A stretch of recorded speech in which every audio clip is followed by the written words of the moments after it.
Start करते हैं इसको, करंट इलेक्ट्रिसिटी को। इसमें पहला टॉपिक अगर आप देखें तो वो है स्टडी करंट का। तो स्टडी करंट, सबसे पहले आप ये देखें कि करंट कहाँ फ्लो कर सकती है। सो वी नो कि करंट जो है वो कंडक्टर्स में फ़्लो कर सकती है। करंट जो है वो सेमी कंडक्टर्स में फ़्लो कर सकती है, but insulators can not allow current to flow into them. तो इंसुलेटर्स में नहीं फ़्लो कर सकती, कंडक्टर्स में और सेमी कंडक्टर्स में फ़्लो करती है। अब इसमें स्टडी करंट किस चीज़ को हम कह रहे हैं? स्टडी करंट इस चीज़ को हम कह रहे हैं कि किसी भी सर्किट में अगर आप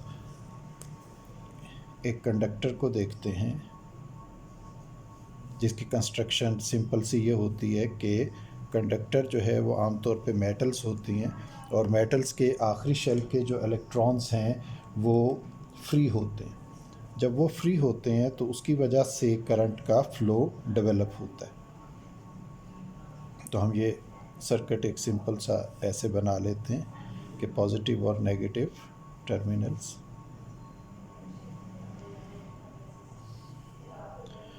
और इस कंडक्टर में से करंट ने फ्लो करना है। तो इसके यूनिट एरिया के अंदर से, यूनिट एरिया में से amount of charge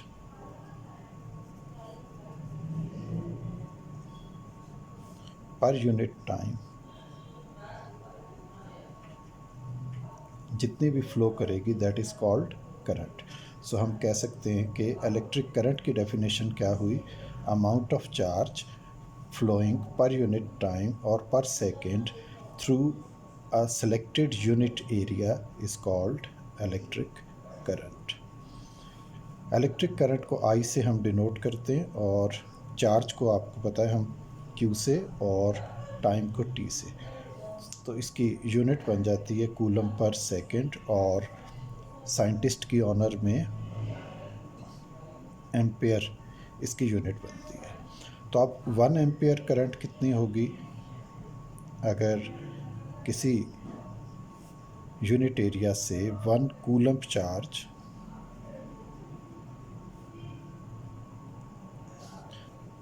passes in 1 second,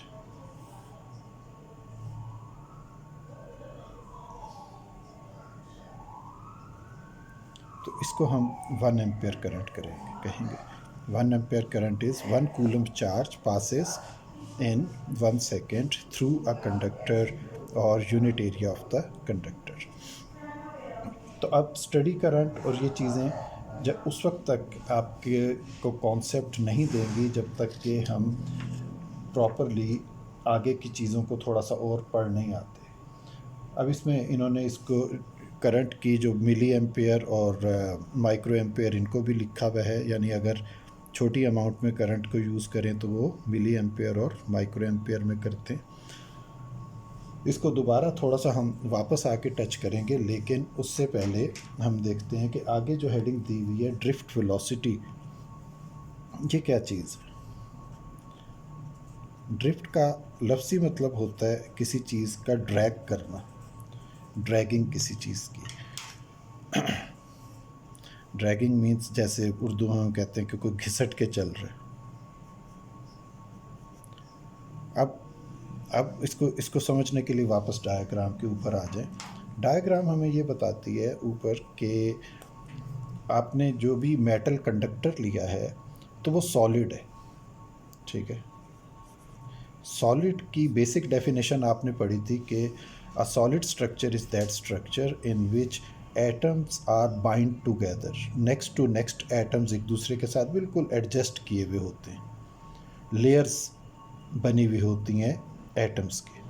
अब उसी में से आप कंसिडर ये करेंगे कि एक एटम है जिसका ये न्यूक्लियस है और उसके गिर्द ये आपके पास उसका शेल आ गया। वो वाला शेल हमने ले लिया जिसमें फ्री इलेक्ट्रॉन्स हैं। तो हम सपोज करते हैं आखिर पे इसके 3 इलेक्ट्रॉन्स हैं, जैसे एलुमिनियम में होता है कि एलुमिनियम का आखिरी शेल बना लिया, पहले वाले नहीं बनाए हमने, तो आखिरी शेल बना लिया, उसमें 3 इलेक्ट्रॉन्स हैं, उसकी +3 वैलेंसी होती है। अब वो 3 इलेक्ट्रॉन्स, हमने ये एटम का स्ट्रक्चर बनाया ऑरेंज कलर में, तो इसी में हम 3 इलेक्ट्रॉन्स को भी एडजस्ट करते हैं। हर एटम के इर्द गिर्द 3 इलेक्ट्रॉन, बाकी भी होंगे लेकिन हम शो सिर्फ इन 3 को करते हैं। तो अब ये कितनी कंजस्टेड सी प्लेस बन गई जिसमें एटम्स बिल्कुल एक दूसरे के साथ जो है वो जुड़े हुए हैं, और उसी में हर एटम का के 3-3 इलेक्ट्रॉन्स भी हैं।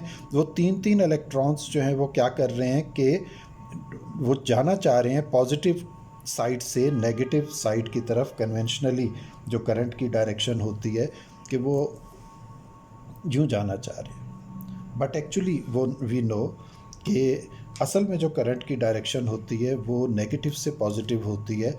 तो ये बाद में क्यों पता चला, चलें इसको थोड़ी देर बाद डिस्कस करते हैं कि एक्चुअल करंट, ये मैंने ऑरेंज कलर का एरो बनाया, और कन्वेंशनल करंट ये मैंने जो है वो लाइट ग्रीन सा एरो बनाया है। अब पहले आप ड्रिफ्ट को समझ लें। ड्रिफ्ट क्या कर रही है?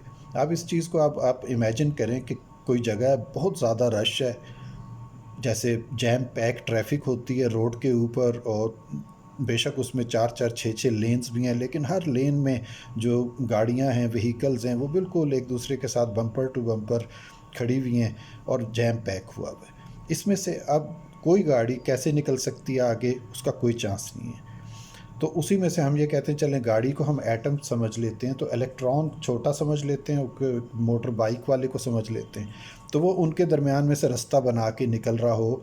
तो ये एक छोटा सा कॉन्सेप्ट हमें आता है कि अच्छा शायद करंट ऐसे चलती होगी, लेकिन ऐसे भी नहीं चलती। करंट ऐसे भी नहीं चलती, इतना रास्ता भी नहीं होता जितना 2 गाड़ियों के दरमियान एक बाइक को गुजरने के लिए चाहिए, इतना भी रास्ता नहीं होता, बिल्कुल पैक होता है। तो ये सारे के सारे इलेक्ट्रॉन्स रश की तरह इकट्ठे हो जाते हैं। तो जब पॉजिटिव साइड से आपको पोटेंशियल हाई मिलता है और नेगेटिव पे लो होता है, तो एक धक्का आता है, उसको ड्रिफ्ट कहते हैं। और वो जो पुश है, धक्का जो है, वो सारे इलेक्ट्रॉन्स को पुश करता है कन्वेंशनली पॉजिटिव से नेगेटिव की तरफ, बट एक्चुअली नेगेटिव से पॉजिटिव की तरफ, और इस तरह से करंट चलती है। तो जिस तरह लोग समझते हैं, यूँ समझते हो कि भाई करंट ऐसे चलती है जैसे एक खाली रोड के ऊपर कोई बाइक दौड़ाता हुआ या गाड़ी दौड़ाता हुआ जा रहा है, तो शायद इलेक्ट्रॉन ऐसे दौड़ते होंगे तारों के अंदर, और जैसे ही हम स्विच ऑन करते हैं तो वहाँ से इलेक्ट्रॉन दौड़ते हैं और फ़ौरन लाइट के पास पहुँच के उसे ऑन कर देते हैं, या फ़ैन के पास पहुँच के उसे ऑन कर देते हैं। ऐसा बिल्कुल नहीं होता। अंदर बिल्कुल जैम पैक है इलेक्ट्रॉन्स का, और सारे इलेक्ट्रॉन्स एक दूसरे के साथ कोलिजन कर रहे होते हैं। लेकिन जैसे ही उसको पोटेंशियल मिलता है तो इनकी कोलिजन की एनर्जी, इनकी टकराने की डायरेक्शन, टकराने की एनर्जी, ये सब की सब एक डायरेक्शन में हो जाती है। असल में पोटेंशियल डिफरेंस ये काम करता है कि सारे इलेक्ट्रॉन्स को एक डायरेक्शन में पुश कर देता है। अदरवाइज़ उससे पहले भी इलेक्ट्रॉन्स तो रुकते ही नहीं, इलेक्ट्रॉन्स तो वैसे ही रिवॉल्व कर रहे हैं और फ्री हैं, तो वो कभी एक के गिर्द रिवॉल्व करते हैं, कभी दूसरे के गिर्द। तो फ्री इलेक्ट्रॉन्स का कॉन्सेप्ट आपने इससे पहले पढ़ा हुआ होगा। तो वो मूव कर रहे होते हैं, उसमें जो वो रैंडम मूवमेंट होती है उसमें करंट नहीं होती। जैसे आप कोई बेयर वायर उठा लें, कटी हुई पड़ी हो नीचे मेटल की, कॉपर की, आप उसको हाथ में पकड़ लें, आपको कुछ नहीं होगा। हालांकि उसमें करंट मौजूद है, लेकिन उस करंट को हम क्या कहते हैं कि वो रैंडम करंट्स हैं, और रैंडम करंट्स एक दूसरे को कैंसिल कर देती हैं। रैंडम करंट्स क्या हैं कि कुछ करंट इस तरफ राइट की तरफ जा रही है, कुछ लेफ़्ट की तरफ, कुछ इस तरफ, कुछ उस तरफ, तो ये सब कैंसिल कर रही हैं। आपने उसको बेयर वायर को उठा लिया, उससे आपको कुछ नहीं होगा। लेकिन उसी वायर को आप एक टर्मिनल में कनेक्ट कर दें जो स्विच बोर्ड है, तो अब आपको पता है कि कुछ भी हो सकता है। तो जैसे स्विच ऑन करेंगे तो उससे क्या फ़र्क पड़ेगा कि आप अगर वो हाई पोटेंशियल है तो आपका हाथ लो पोटेंशियल, आपको एकदम करंट का झटका लगेगा। तो वो क्योंकि ये सारे एरो सेम डायरेक्शन में चले जाएंगे और वो एनर्जी कलेक्ट हो जाएगी, और कलेक्ट होके वो आगे अपना काम भी कर सकती है। किसी को अगर वो इस तरह से शॉक लगता है तो उसको नुकसान भी पहुंचा सकती है। तो इलेक्ट्रॉन्स का ऐसे चलना रश में कि वो बिल्कुल चल ही ना सकें, लेकिन जस्ट एक डायरेक्शन में पुश दें, इसको हम कहते हैं drift. So actually current flow करती है ड्रिफ्ट में, और वैसे फ़्लो नहीं करती जैसे हम समझते हो कि बिल्कुल आज़ादाना तौर पे जाती है। अब वापस आ जाएं कन्वेंशनल डायरेक्शन ऑफ करंट किसे हम कहते हैं। हुआ ये है कि इलेक्ट्रिसिटी पहले डेवलप हो गई 19th सेंचुरी के शुरू में, और एटॉमिक स्ट्रक्चर जो है वो देर से पता लगा। आ रही है बात समझ आपको मेरी कि 1826-31 इस टाइम पे इलेक्ट्रिसिटी की डेवलपमेंट हो गई। बैटरीज इससे भी पहले बन गई थी, करंट का फ़्लो होना, लेकिन करंट किस वजह से फ़्लो होती है किसी ने अभी एटम का स्ट्रक्चर ही नहीं देखा था। तो उन्होंने पॉजिटिव नेगेटिव चार्ज को तो डिक्लेयर कर दिया, लेकिन पॉजिटिव कहाँ होता है एटम में और नेगेटिव कहाँ, ये किसी को भी नहीं पता था। फर्स्ट टाइम जब एटम के स्ट्रक्चर का पता लगा कि एटम के स्ट्रक्चर में डिस्कवरी ऑफ न्यूक्लियस हुई रदरफोर्ड ने जो की, और फिर डिस्कवरी ऑफ प्रोटॉन हुई, डिस्कवरी ऑफ इलेक्ट्रॉन हुई, और आखिर पे जाके डिस्कवरी ऑफ न्यूट्रॉन को तो अभी 100 ईयर्स भी नहीं हुए। ठीक है, 1932 में चैडविक ने न्यूट्रॉन डिस्कवर किया था, उसने पता लगाया था, तो उसको तो अभी आप देखें 2032 में जाके 100 साल होंगे। इट मीन्स कि एटॉमिक स्ट्रक्चर देर से पता लगा। तो उसको किया ये कि बाद में साइंटिस्ट ने जो डायरेक्शन ऑफ करंट शुरू में ली गई थी पॉजिटिव से नेगेटिव, उसको उन साइंटिस्ट की ऑनर में बरकरार रखा, और उन्होंने कहा कि इसको हम कहेंगे कन्वेंशनल डायरेक्शन ऑफ करंट। और असल में करंट जो कंडक्टर्स के अंदर है वो इलेक्ट्रॉन्स की वजह से फ़्लो करेगी, क्योंकि नेगेटिव चार्जेस की वजह से प्रोटॉन्स तो होते ही बंद हैं न्यूक्लियस में, वो तो निकल के नहीं चल सकते जिन पे पॉजिटिव चार्ज है, तो इलेक्ट्रॉन्स की वजह से फ़्लो करेगी। तो हम उसकी इक्वल अमाउंट ऑफ करंट ले लिया करेंगे उसी के पॉजिटिव टू नेगेटिव में, and that would be called conventional current. तो अब 3 चीज़ें आपने इसमें पढ़ ली कि what is electric current, what is drift velocity in conductors, and conventional direction of current क्या है। अब आ जाए हम इस पे कि ओहम्स लॉ नेक्स्ट टॉपिक है। इससे पहले कुछ उन्होंने इंफॉर्मेशंस वगैरह दी हुई हैं, इसको अपने रीड कर लेना। अगर कोई चीज़ ना समझ आए तो वो बिल्कुल पूछिएगा। ये जैसे पेज 56 पे टॉप पे आएगी ना, फॉर योर इंफॉर्मेशन इलेक्ट्रोएन्सेफेलोग्राम, ये एक बार बोर्ड में ना इसका शॉर्ट क्वेश्चन आ चुका है। व्हाट इज़, इसको हम कहते हैं EEG, EEG। जैसे हार्ट अटैक हो तो हार्ट अटैक वैसे भी टेस्ट हो जाता है, ECG होती है ना, तो वो उसको उसे कहा जाता है इलेक्ट्रोकार्डियोग्राम। ठीक है, वो कार्डियोग्राम है। ये है EEG, इलेक्ट्रोएन्सेफेलोग्राम, और इस सब्जेक्ट को कहते हैं इलेक्ट्रोएन्सेफेलोग्राफी। इसमें इलेक्ट्रोड्स कनेक्ट किए जाते हैं ह्यूमन ब्रेन और स्कल के ऊपर, ब्रेन को चेक करने के लिए, और ब्रेन से जो पोटेंशियल रीडिंग्स आ रही होती हैं, पोटेंशियल डिफरेंस की जो रीडिंग्स आ रही होती हैं, उनसे एक ग्राफ बनता है। उस ग्राफ को देखा जाता है कि ये पर्सन आम बंदे की तरह सोच रहा है या इसकी सोच का पैटर्न जो है वो डिफरेंट है। तो वो अगर पोटेंशियल्स डिफरेंट पैटर्न पे आएँ तो उससे पता लगता है कई बार कि ये शख्स जो है वो तो नॉर्मल ह्यूमन ब्रेन की तरह इसका ब्रेन काम ही नहीं कर रहा। तो फिर ऐसे पर्सन को वो आप जो भी डिक्लेयर कर दें कि वो उसकी ख़ास बीमारियों के मुख्तलिफ उनके मेंटल स्टेट्स के नाम भी हैं। तो ये इलेक्ट्रोएन्सेफेलोग्राफी उसके मुतल्लिक बात करती है। अब हम आ जाएं ओहम्स लॉ पे। ओहम्स लॉ है तो आसान सा लॉ। इसमें सबसे पहले आप देखें कि हम देखते हैं कि current through a conductor directly proportional to applied potential difference across that conductor. कि आपने एक कंडक्टर लिया, उसके अक्रॉस हाई पोटेंशियल HP और दूसरी तरफ लो पोटेंशियल, तो इनके दरमियान पोटेंशियल डिफरेंस मेंटेन हो गया, उसको वोल्टेज कहते हैं। तो करंट डायरेक्टली प्रोपोर्शनल है वोल्टेज के। जितनी ज़्यादा वोल्टेज यानी पोटेंशियल डिफरेंस मेंटेन होगा दो एंड्स के दरमियान, उतनी ज़्यादा करंट फ्लो करेगी, बट डिपेंड करेगी कि इसका कांस्टेंट आता है 1/R, where R is the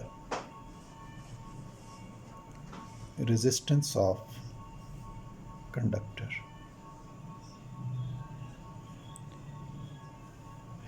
अब कंडक्टर में किस तरह की रेजिस्टेंस है, तो ये अब आप आगे चल के ये देखेंगे कि रेजिस्टेंस कई तरह की आती है।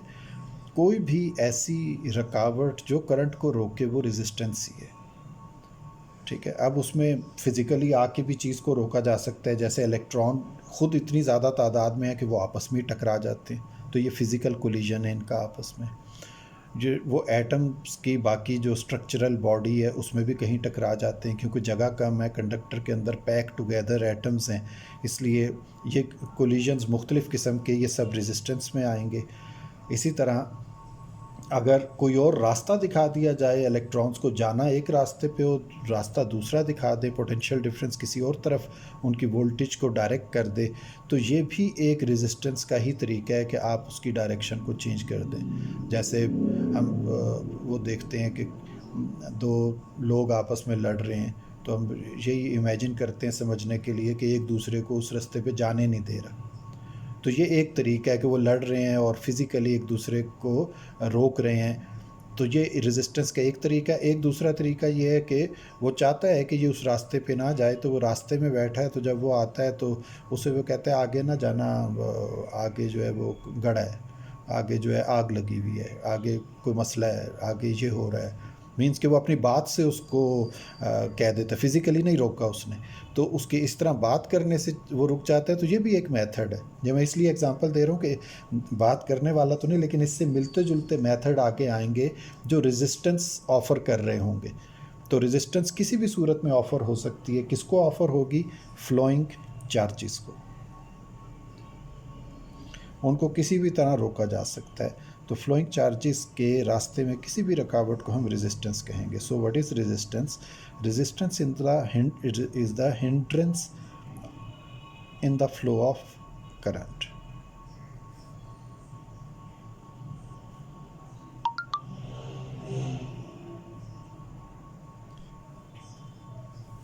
रेजिस्टेंस के लिए फार्मूला बनेगा V/I, और इसकी यूनिट वोल्ट पर एम्पेयर, जो साइमन ओहम की ऑनर में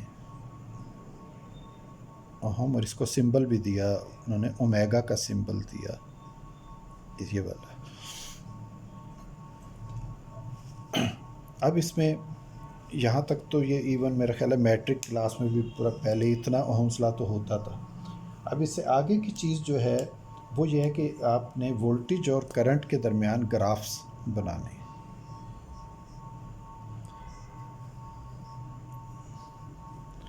तो वोल्टेज और करंट के दरमियान अगर आपका जो ग्राफ है वो बिल्कुल स्ट्रेट लाइन है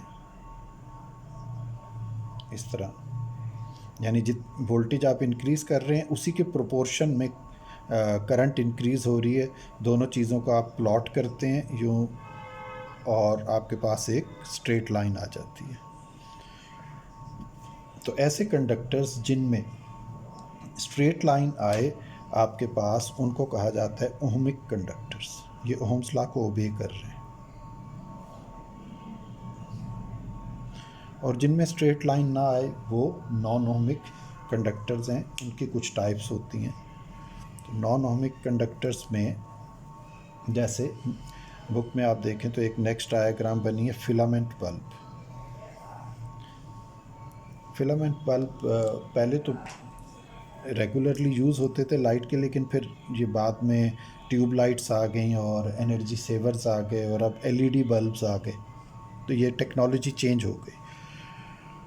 अगर वोल्टेज के बढ़ाने के साथ साथ करंट उतनी ना बढ़े, बल्कि करंट प्रोपोर्शनली क्या होती चली जाए, डिक्रीज़ करती चली जाए, तो फिर इसका मतलब है कि रेजिस्टेंस इंक्रीज़ कर रही है। ऐसे कंडक्टर में रेजिस्टेंस इज़ इंक्रीजिंग। रेजिस्टेंस क्यों इंक्रीज़ कर रही है? फिलामेंट बल्ब आम तौर पे टंगस्टन का बना हुआ होता है। टंगस्टन एक एलिमेंट है और इसका शायद एटॉमिक W इसका सिंबल है, और शायद एटॉमिक नंबर इसका 70 या इस तरह कुछ है, तो काफ़ी हाई एटॉमिक नंबर एलिमेंट है। अब इसमें होता ये है कि जब वोल्टेज की वजह से इलेक्ट्रॉन्स एक डायरेक्शन में ड्रिफ्ट करना शुरू करते हैं, तो कोलिजन्स की वजह से उनकी जो वाइब्रेशन है एटम्स की और इलेक्ट्रॉन्स की वो बहुत ज़्यादा बढ़ जाती है। तो वो आप यूँ इमेजिन करें कि ये वायर है हमारे पास, तो इस वायर में इलेक्ट्रॉन्स आगे जाना चाहते हैं, लेकिन आगे एटम्स की vibration perpendicular to the path यूँ यूँ यूँ यूँ इस तरह जाना इधर है। तो अब वो बिल्कुल आप ऐसे ही समझें जैसे रोड पे आप जा रहे हैं, लेकिन कोई ऑब्स्टिकल रास्ते में, कभी जैसे कोई पर्सन है तो एक पर्सन क्रॉस करता है रोड, दूसरा एक राइट से लेफ़्ट जाता है, दूसरा लेफ़्ट से राइट, तीसरा चौथा पांचवा छठा कई हैं। तो आप लाजिम बात है उनको दूर से ही देख के गाड़ी स्लो कर लेंगे कि ये रेजिस्टेंस से टकरा ही ना जाएं। तो इस तरह वो तो आप कि तो आंखें, आप तो ड्राइव करते हुए समझदार हैं ना, तो इलेक्ट्रॉन तो इतना समझदार नहीं, वो तो जाके कोलिजन करेगा सीधा, तो अपनी एनर्जी उन पे लूज़ करेगा, उनकी एनर्जी अपने ऊपर लूज़ करवाएगा, और इस तरह करने से उसकी करंट की अमाउंट कम हो जाएगी क्योंकि वो स्लो हो जाएगा। और करंट की डेफिनेशन ये फ्लो ऑफ इलेक्ट्रॉन्स, ठीक है। फ्लो ऑफ इलेक्ट्रॉन जब रुक जाएगा तो करंट डिक्रीज़ करेगी, तो ग्राफ हमारा नीचे आ जाएगा। ये बोर्ड में क्वेश्चन आया हुआ है, differentiate between ohmic and non ohmic substances या मटेरियल्स। तो इसमें आपने जो है ना ये सारी बातें की हैं बिल्कुल ऐसे ही लिखनी है। यही एग्जांपल बेशक आप ले लें तो एक रेगुलर एग्जांपल है टंगस्टन वाली या फिलामेंट बल्ब का ग्राफ बना हुआ है हमारे पास। फिलामेंट बल्ब होते हैं जिनका अंदर फिलामेंट जलता हुआ ना नज़र आता है। अब वो फैशन के तौर पे भी ऐसे बल्ब्स आ गए लगे हुए होते हैं जिनमें अंदर फिलामेंट उनका आपको बर्न होता हुआ नज़र आएगा। अब इसी में कुछ मटेरियल्स और भी हैं, जैसे इन्होंने आगे थर्मिस्टर का जो है वो ग्राफ बनाया हुआ है। तो थर्मिस्टर के ग्राफ में थोड़ा सा फ़र्क है। थर्मिस्टर आगे टॉपिक आएगा, खैर थर्मिस्टर एक रेजिस्टर है और अभी हम रेजिस्टेंस ही पढ़ रहे हैं। तो थर्मिस्टर एक रेजिस्टर है, तो वो कैसे रेजिस्टेंस ऑफ़र करता है। थर्मिस्टर जो है ये टेम्परेचर डिपेंडेंट होता है कि टेम्परेचर के लिहाज से ये अपनी वेरिएशन करता है रेजिस्टेंस की, और उसके लिहाज से करंट जो है फिर वो वेरी करती है। तो इसके ग्राफ में आप देखें ये ऊपर की तरफ जा रहा है और यूँ बेंड भी हो रहा है साथ साथ।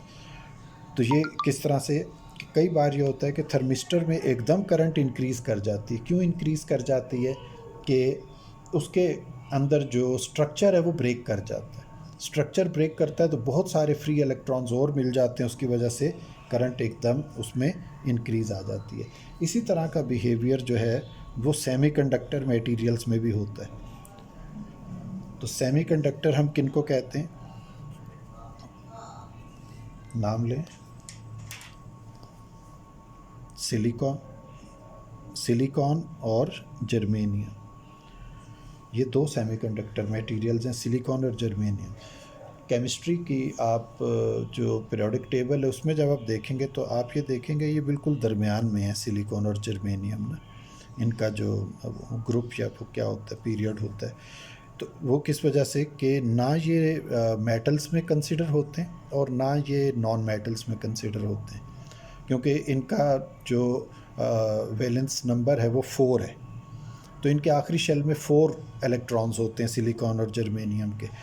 अब उसमें 3 तक एलुमिनियम वगैरह आते हैं तो वो कंडक्टर्स बन जाते हैं, ये कंडक्टर भी नहीं बन सकता।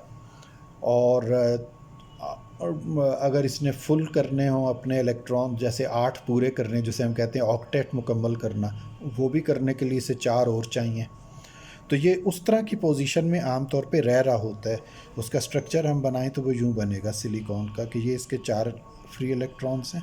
तो इर्द गिर्द वाले जो सिलिकॉन हैं वो इसके साथ अपना शेयर करेंगे और कोवेलेंट बॉन्डिंग बनाएंगे। तो इनके बॉन्ड अगर मुकम्मल होंगे तो फिर तो ये बिल्कुल इंसुलेटर की तरह काम करेगा, कंडक्ट नहीं करेगा। ये शेयरिंग हो रही है ना इनकी ऐसे। लेकिन होता क्या है कि थोड़ी सी टेम्परेचर मिलने से या कहीं से भी एनर्जी मिलने से इलेक्ट्रॉन कोई एक भी जब निकल जाता है तो वो फ्री इलेक्ट्रॉन बन जाता है, और उसकी जगह जो खाली जगह बनती है उसको हम कहते हैं होल। होल को पॉजिटिव लिया जाता है और इलेक्ट्रॉन नेगेटिव है। पॉजिटिव इसलिए लिया जाता है कि वो जो खाली जगह है that is demanding negative electron, so something is demanding negative would be called positive. तो होल को पॉजिटिव लिया जाता है इसको। तो इस तरह करने से इसके इलेक्ट्रॉन थोड़ी थोड़ी करंट वो चलाते हैं, तो इसको हम कहते हैं सेमीकंडक्टर करंट। इसमें भी ये होता है कि जब रेजिस्टेंस बढ़ रही होती है, वोल्टेज बढ़ाते हैं तो रेजिस्टेंस बढ़ती है, तो एक जगह जाके इनका स्ट्रक्चर टूट जाता है, ये कोवेलेंट स्ट्रक्चर। तो वो स्ट्रक्चर टूटने से एकदम करंट बढ़ जाती है उसको। तो ये ओहम्स लॉ में ये भी ओहम्स लॉ को ओबे नहीं करते फिर बाद में, तो ये नॉन ओहमिक ग्राफ शो करते हैं। तो हमने 3 देखे नॉन ओहमिक ग्राफ शो किए हैं और एक ओहमिक ग्राफ है। ये पहला नॉन ओहमिक 1, ये दूसरा नॉन ओहमिक, ये तीसरा नॉन ओहमिक। तो अगर ओहमिक और नॉन ओहमिक की डिस्कशन आती है इसके साथ, फिर आपने ये सारी चीज़ लिखनी है और ये सारे ग्राफ्स भी आपने इसके साथ जो है वो बनाने हैं। इसमें एक लाइन शो की है, वो मैंने इसमें दरमियान में नहीं पढ़ी बुक में। अगर आप देखेंगे कि tangent theta is equal to I over V equals to 1/r। किसी भी स्लोप को टेन थीटा कहते हैं, किसी भी स्लोप को हम टेन थीटा कहते हैं। वो कैसे, जैसे ये लाइन जो गई हुई थी तो इसका आप परपेंडिकुलर ले लें और बेस ले लें, तो भी नो कि perpendicular divided by base is tan theta. Perpendicular divided by base is tan theta. तो परपेंडिकुलर ऊंचा कर देंगे, गौर से देखें स्लोप क्यों कह रहे हैं इसे। परपेंडिकुलर ऊंचा कर देंगे तो स्लोप ज़्यादा हो जाएगी। तो अगर ये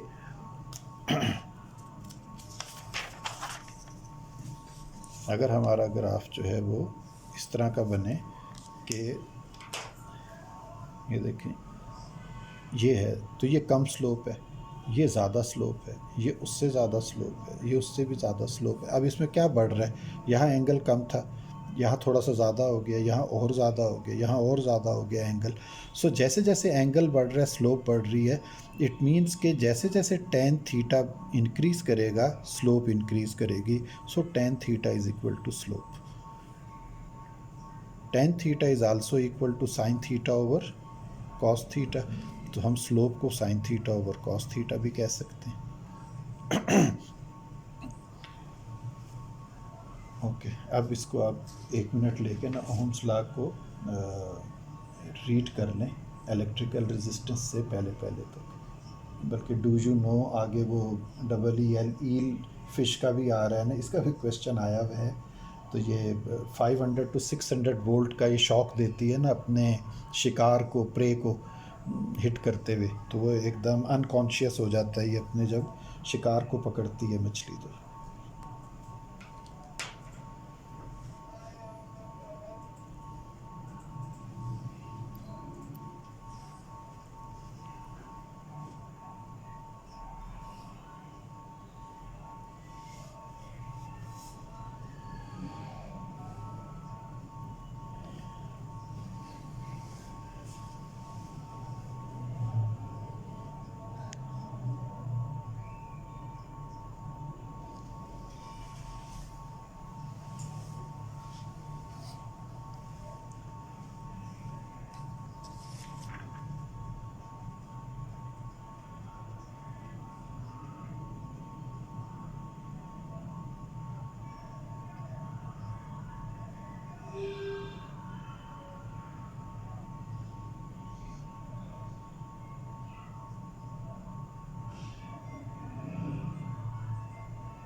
ठीक है, आगे जो हेडिंग है वही दोबारा अभी हमने जो काफ़ी सारी चीज़ें तो इसकी पहले ही डिस्कस कर ली। इलेक्ट्रिकल रेजिस्टेंस,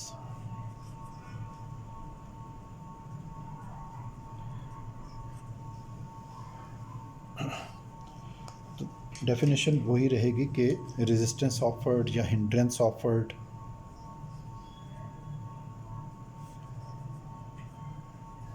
किसको ऑफर की जा रही है, फ्लो ऑफ इलेक्ट्रॉन को। Hindrance offer by the substance to flow of electrons, to flow of charges.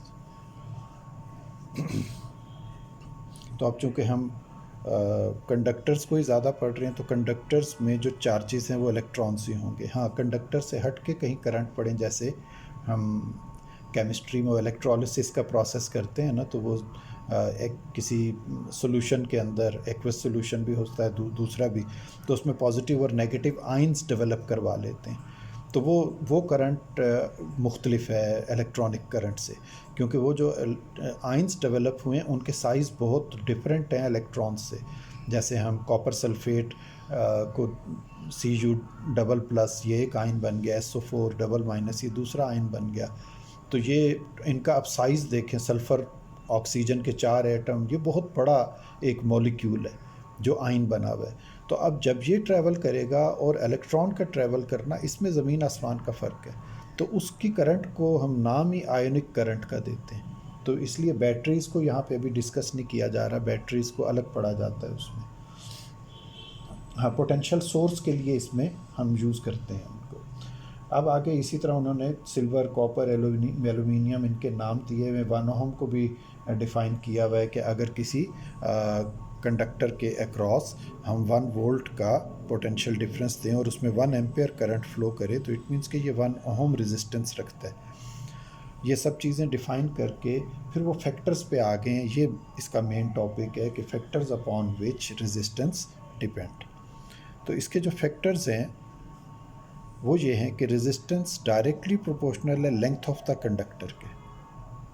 जितनी ज़्यादा लेंथ होगी किसी भी कंडक्टर की, करंट को उतना ज़्यादा ट्रैवल करना पड़ेगा। लेंथ कम होगी तो कम ट्रैवल करना पड़ेगा। तो इट मीन्स कि लेंथ के साथ रेजिस्टेंस वेरी करेगी। ज़्यादा लेंथ में आप ज़्यादा लंबी वायर लगाते हैं तो करंट को ज़्यादा रेजिस्टेंस वहाँ पे ऑफर होगी।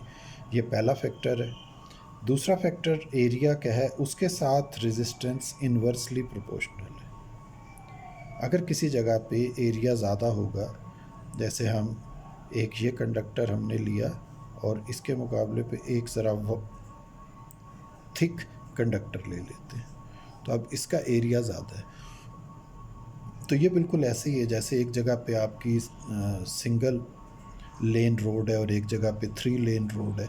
तो वाइड रोड पे ट्रैफिक ज़्यादा स्मूथली फ़्लो करती है, तो वाइड रोड की रेजिस्टेंस कम होगी और थिन रोड की रेजिस्टेंस ज़्यादा होगी। तो इसी तरह थिन वायर की रेजिस्टेंस, यहाँ पे रेजिस्टेंस जो है वो ज़्यादा है और यहाँ पे रेजिस्टेंस जो है वो कम है, क्योंकि ये ज़्यादा वाइड रीजन है, थिक वायर है, इसमें इलेक्ट्रॉन्स के ड्रिफ्ट करने के लिए ज़्यादा अपॉर्चुनिटीज़ हैं। तो इन दो के साथ ये, एक के साथ डायरेक्टली और एक के साथ इन्वर्सली प्रोपोर्शनल है। इन दोनों को हम कंबाइन कर देते हैं, कंबाइनिंग 2 फैक्टर्स L/A, और इनका कांस्टेंट ऑफ प्रोपोर्शनैलिटी ले लेते हैं, that is rho, where rho is resistivity